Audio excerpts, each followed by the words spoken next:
کہ یہاں کس طرح کے اجدہے بیٹھے ہوئے. اس کمیشن میں, حکومتی کمیشن نے رپورٹ دی ہے کہ شوگر مافیا کیا, 82 شوگر مل ہے پاکستان میں, 82 شوگر ملز. یہ کیا کرتی ہے؟ انہوں نے حکومت کے پاس جمع کرایا ہے کہ ہماری پر کے جی کاسٹ آف پروڈکشن ہے 53 روپیز. جب حکومت نے کیلکولیشن کی تو وہ ہے 38 روپے, سوری 52 روپے تھی, اور ان کا حکومت نے جب کیلکولیشن کی تو 37 تھا. 15 روپے پر کے جی وہ کھما رہے ہیں غلط کاسٹ آف پروڈکشن کی وجہ سے. اب دیکھتے جائیں, یہ ذرا سنتے جائیں. حکومت نے گنے کی قیمتیں خرید مقرر کی ہے 120 روپے فی من. کمیشن نے لکھا ہے کہ شوگر مافیا 80 روپے فی من زمینداروں سے لے کر 280 روپے فی من کاغذات میں شو کر رہی ہے. 40 روپے فی من وہاں پر چلے گئے. کمیشن نے تیسری بات یہ کی ہے کہ 25% آف دا ٹوٹل کراپ جو گنے کا ہے وہ غائب ہو جاتا ہے. وہ ریکارڈ پہ چینی کی صورت میں نہیں آتا, تو وہ کہیں غائب نہیں ہوتا, وہ چینی بن جاتی ہے لیکن وہ اسمگل کی جاتی ہے, وہ کسی 25%. چوتھی بات کمیشن نے یہ لکھی ہے کہ کارٹلائزیشن ہے. انہوں نے آپس میں طے کر لیا ہے کہ اس سے زیادہ نیچے قیمت نہیں جائے گی. حکومت پہ جب پریشر آتی ہے, یہ کہتے ہیں ہمارے پاس چینی زیادہ ہے اور آئندہ ہم گنا نہیں لیں گے, تو ہمیں ایکسپورٹ کی اجازت دیجیے. حکومت ایکسپورٹ کی اجازت دیتی ہے. جب ایکسپورٹ کی اجازت حکومت دیتی ہے تو کمیشن نے لکھا ہے کہ یہ کہتے ہیں کہ انٹرنیشنل مارکیٹ پہ چینی کی قیمت کم ہے, لہٰذا ہمیں وارہ نہیں کر رہا, تو ہمیں سبسڈی دی جائے. تو گزشتہ چند سالوں میں 30 ارب کی سبسڈی شوگر مل مالکان نے لی ہے. اس کے بعد جب چینی کم ہو جاتی ہے تو یہ کہتے ہیں کہ چینی تو ہے نہیں, تو ہمیں اجازت دی جائے کہ ہم اس کو امپورٹ کر لیں. تو جب وہ اس کو امپورٹ کر رہے ہیں تو کہتے ہیں کہ اب تو وارہ نہیں کرتے, تو قیمت بڑھا دیں. تو آپ حیران رہ جائیں گے کہ یار دولت تو کچھ نہ کچھ ہوتی ہے, لیکن انسانیت بھی کوئی چیز ہے. آپ کچھ کمائیں, چلو کچھ ناجائز بھی کمائیں, لیکن جینے کا حق تو دیں. یقین کریں, سینٹ آف پاکستان میں جب میں 4 سال سے جا رہا ہوں, میں نے مائکروسکوپک آبزرویشن ان چیزوں کی ہے. زندگی سے انسان کا دل اچاٹ ہو جاتا ہے. یقین کریں کہ بالکل انسان کہتے ہیں میں بندوق اٹھاؤں. یہ کیا استحصال ہے, یہ کیا ظلم ہے.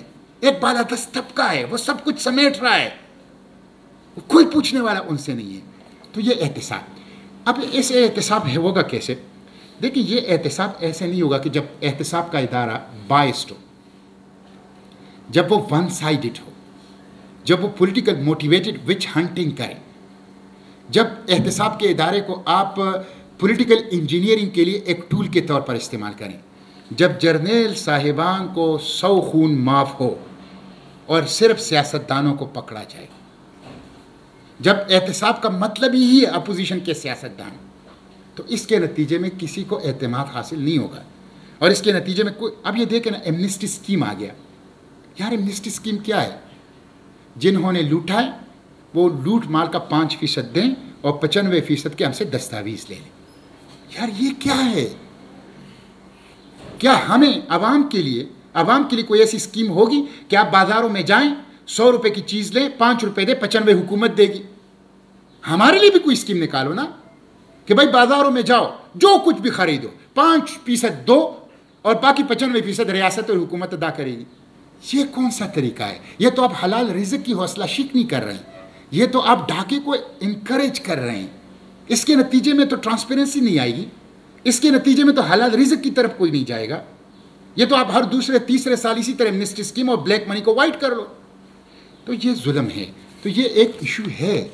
جب تک ہم اس ایشو کو حل نہیں کریں گے, سچی بات ہے ہم سروائیول نہیں کر سکتے اپنی. پھر اسی طرح میں اکثر کہتا ہوں پارلیمنٹ کے فلور پر بھی کہ دیکھیں سیاستدان پارلیمنٹ کے پیچھے نہ چھپیں, آئیں سامنے. اور فوجی حضرات اور جرنیل حضرات شہدائے پاکستان اور حب الوطنی کے پیچھے نہ چھپیں. سب ایک جیسا سلوک ہونا چاہیے, سب کو ایک جیسے قانون کے ساتھ جو ہے وہ ڈیل کرنا چاہیے. تو یہ دوسری چیز. تیسری چیز جو اکانومی ہے, اکانومی کی صورتحال بڑی خراب ہے.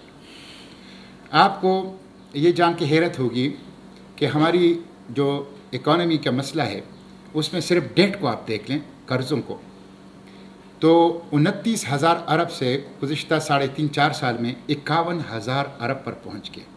ایک قانون ہے پاکستان میں, اس کو کہتے ہیں FRDL 2005, fiscal responsibility and debt limitation act 2005. یہ ایک ایکٹ ہے جو 2005 میں پاس ہوا ہے. اس میں لکھا ہوا ہے کہ جب پاکستان کے قرضے GDP کے 60% ہو جائیں گے تو حکومت کو قانوناً مزید قرضے لینے کی اجازت نہیں ہوگی. 60% GDP کے. آپ کو پتہ ہے اس وقت ہمارے قرض GDP کے کتنے فیصد ہیں؟ 104%. 104 انپیبل لمٹ میں چلے گئے. انپیبل لمٹ میں چلے گئے. پھر آپ دیکھ لیں ہماری اکانومی کی دوسری جو ہے گردشی قرضے ہیں. گردشی قرضے کیا ہیں؟ گردشی قرضے یہ ہیں کہ بھائی بجلی فروخت ہوتی ہے 100 روپے کی اور آتے ہیں ان کے پاس 60 اور 70 روپے. کیوں آتے ہیں 60-70؟ لائن لاسز ہیں, کرپشن ہے, پور مینجمنٹ ہے, تعیشات ہیں. مسئلے کو حل کریں. مینجمنٹ کا مسئلہ ہے. تو آپ کو پتہ ہے گردشی قرضہ اس وقت ہماری پاور سیکٹر بینکرپسی کی طرف جا رہا ہے.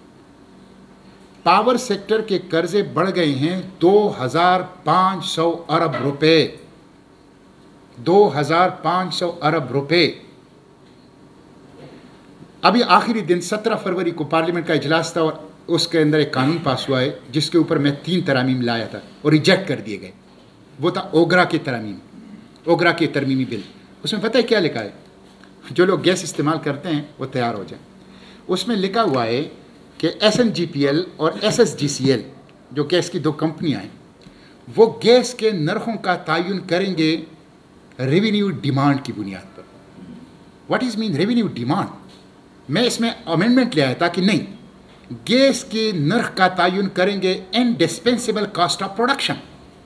جتنا گیس بیچو اتنا پیسے لو, جتنا گیس بیچو جتنا خرچ آتا ہے گیس کے اوپر اتنی قیمت مقرر کرو. نہیں, ریونیو ڈیمانڈ کا مطلب یہ ہے کہ گیس کمپنیوں کے 1,000 ارب روپے خسارہ ہے. ان کی لائن لاسز ہیں, ان کے کرپشن ہیں, ان کی تعیشات ہیں. ان سب کو ملا کر ایک قیمت کا تعین کیا جائے گا اور وہ کنزیومرز کو دیا جائے گا.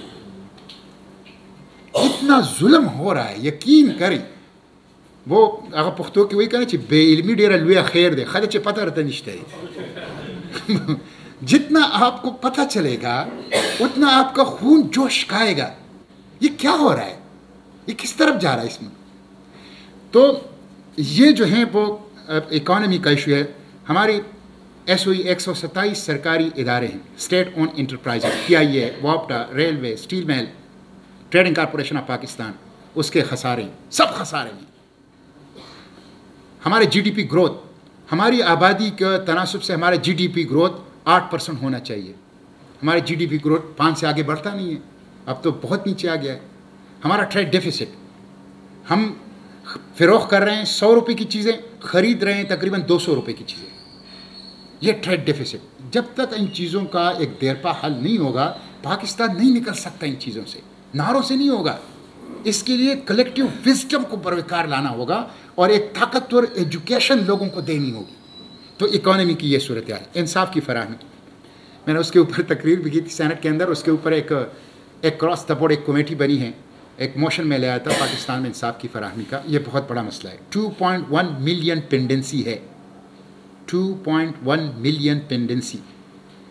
پھر آپ دیکھ لیں سپریم کورٹ کی اپنی سروے کے مطابق ایک دیوانی مقدمہ فائلنگ سے لے کر فیصلے تک 30 سال کا وقت لیتی ہے. 30 سال کا. پھر آپ دیکھ لیں کہ پاکستان کے عدالتوں میں 1500 ججز کی اسامیاں خالی پڑی ہیں, خالی پڑی ہیں. آلریڈی جج کم ہیں, جو ہیں اس میں 1500 ججز کی اسامیاں خالی پڑی ہیں.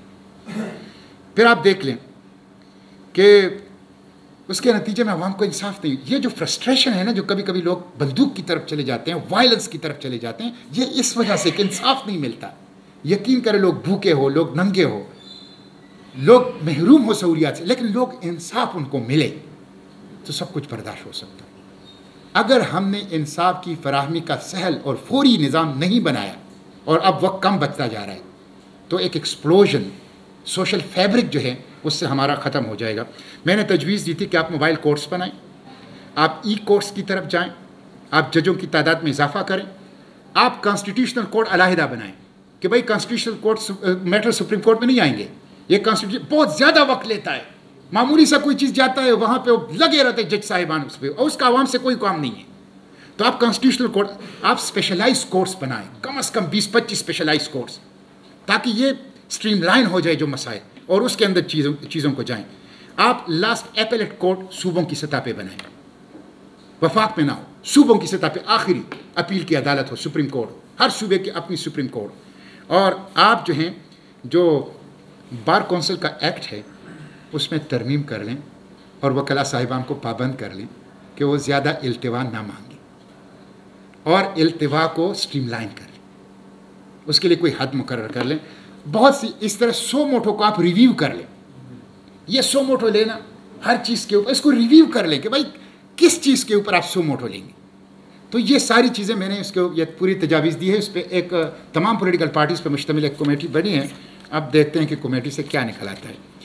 یہ چند چیزیں. اسی طرح سول ملٹری ریلیشن پہ میں 2 باتیں کر کے پھر حل کے 2 حل ہیں میرے پاس اس کے, وہ میں بتا دیتا ہوں. سول ملٹری ریلیشن یہ کوئی ایشو نہیں ہے پاکستان, یعنی کانسٹیٹیوشنلی یہ بالکل کلیئر ہے, ہر ایک کا مینڈیٹ واضح ہے. ملٹری سبسروینٹ انسٹیٹیوشن ہے اور اس کو رہنا ہوگا. یہاں سویلین سپریمیسی ہوگی, یہاں پارلیمنٹ طاقت کا مرکز ہوگا, یہاں عوام کو حق اقتدار حاصل ہوگا, یہاں کسی گروہ کو, چند لوگوں کو یہ حق حاصل نہیں ہوگا کہ وہ کسی کو بٹھائیں اور کسی کو اتاریں.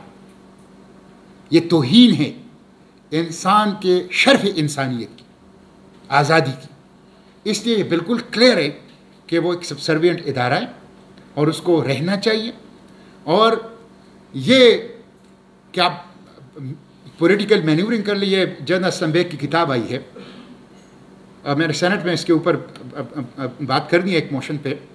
اس میں اس نے لکھا ہے کہ ہمیں الیکشن کے اندر ایک سرکولر جس کو وہ N75 کہتے ہیں, N75 کے ایک سرکولر کے تحت ISI کو الیکشن کے اندر لاجسٹک سپورٹ دینے کی قانونی حیثیت حاصل ہے. کہتے ہیں ہم کرتے ہیں, یہ ہماری قانونی حیثیت ہمیں کھل کر اس نے لکھا ہے, لیکن اس کو کوئی اکاؤنٹیبل اس کی اکاؤنٹیبلٹی نہیں کر رہا. تو یہ غلط ہے. یہ غلط ہے کہ علی وزیر جس نے دستور کے اوپر حلف اٹھایا ہے, اگر کہیں اس نے فوج کے خلاف بات کی ہے یا کہیں اور تلخ بات اس سے نکلی ہے, وہ تو جیل میں ہوں غداری کے مقدمے میں. لیکن احسان اللہ احسان ترکی میں عیش کر رہا ہو, اور اس کے ساتھ راو انور VIP سٹیٹس کے ساتھ ہوں, اور پرویز مشرف جس کے حوالے سے جسٹس وقار سیٹ نے کہا ہے کہ اس کو پھانسی دے کر ڈی چوک میں لٹکاؤ, وہ بلینز آف ڈالر کے ساتھ دبئی کے اندر بیٹھا ہوا. نو, یہ درست نہیں ہے, یہ نہیں ہونا چاہیے. یہ جب ہوگا تو مسئلہ حل نہیں ہوگا, ایک قاعدے اور ضابطے کی طرف آنا ہوگا. تو یہ سویلین سپریمیسی. اب میں حل پہ 2 باتیں کر کے. نمبر 1, جو مسائل ہیں وہ اب کسی پارٹی کے بس کا کام نہیں ہے اس کو حل کریں. اس کے لیے سیاسی جماعتوں کو اپنے جھنڈے پیچھے رکھ کر ایک چارٹر کے اوپر متفق ہونا چاہیے. اور وہ چارٹر کیا ہے؟ Charter of economy, charter of democracy, charter of education, charter of health, charter of accountability, جس کے اوپر سب کے دستخط ہو کہ بھائی اس پہ ہم متفق ہیں. کس کی بھی حکومت آئے, ہم نے IMF سے کیسے نجات پانی ہے, ہم نے FATF سے کیسے نکلنا ہے, ہم نے سویلین سپریمیسی کو کیسے انشور کرنا ہے, ہم نے ایجوکیشن اور ہیلتھ ہر پاکستانی تک کیسے پہنچانا ہے, ہم نے ڈٹ ٹریپ کو کیسے توڑنا ہے, اور ہم نے بے لاگ غیر جانبدار شفاف احتساب کیسے کرنا ہے, اور کرپشن کے فتنے کو جڑ سے کیسے اکھاڑنا ہے. اس کے اوپر چارٹر, میثاق کی معیشت, میثاق کی احتساب, میثاق کی تعلیم, میثاق کی صحت, میثاق کی احتساب, میثاق کی جمہوریت. اس کے بغیر نہیں ہوگا. اور میں سینٹ کے فلور پر بھی یہ پیش کر چکا ہوں کہ بھائی آپ لوگ آئیں اس طرح. یہ مسائل اب کسی پارٹی کے حل کے بس کا کام نہیں ہے. ایک چیز تو میں یہ مسائل حل ہو سکتے ہیں, لیکن اگر اس کے اوپر اکراس دا بورڈ ایک کنسنسس. دوسری چیز,